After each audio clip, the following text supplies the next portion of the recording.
The U.S. is ramping up its calls for a ceasefire in Yemen. Previous calls for peace have failed, though, leading to a 3-year civil war and catastrophic humanitarian crisis. Defense Secretary James Mattis says ceasefire talks need to happen within 30 days. The longer-term solution, and by longer term, I mean 30 days from now, we want to see everybody around a peace table based on a ceasefire, based on a pullback from the border, and then based on ceasing dropping of bombs that will permit the special envoy, Martin Griffiths, who's very good, he knows what he's doing, to get them together in Sweden and end this war. That is the only way we're going to really solve this.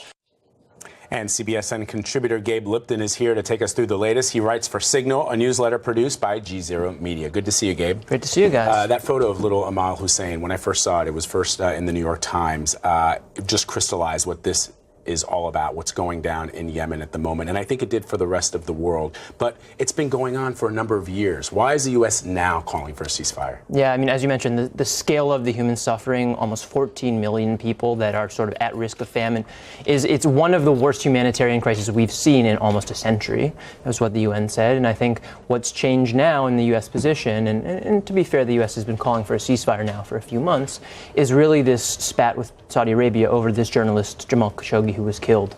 Long term, Saudi Arabia has pushed for the unity government that controls the southern port of Aden. That's who they're supporting. That government is fighting a war against the Houthi rebels who control the capital in Sana'a. But the U.S. has recognized that in long term there isn't a real solution here, that it's going to be very unlikely for the government in Aden to reassert control over the entire country, and that the war of attrition that Saudi Arabia is fighting, including through U.S. fueling of its fighter jets, including through a blockade of major Yemeni ports, that is contributing to this famine, is not sustainable. So the U.S. has always felt that way, but now after this spat with, over this killed journalists, they are seeing more room, I think, to really push the Saudis hard on what they want to see as an outcome, a more peaceful outcome in the country. Let's go back a little bit, because I think, people have heard of this conflict, but they're not quite sure about how it started and what it is. And essentially, we're talking about a proxy war between Iran and Saudi Arabia. Absolutely. I mean, basically what happened is after 2011, there was an uprising in Yemen. After many years of sort of after many years of strife, the government in Sana'a fled to the south, to this port city of Aden.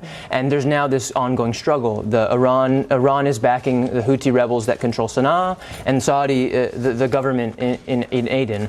The problem is that the conflict has grown outside of just these two proxy factions. You have the emergence of Al-Qaeda, of ISIS proxies. You have government, other factions in Sana'a that oppose the government there that Saudi Arabia is backing. So the conflict has become increasingly difficult as Saudi Arabia has sort of again, fought this war of attrition. And the U.S., I think, is realizing and has realized that it does not want this to metastasize and get much worse. I mean, we've already seen the scale of human suffering, but, as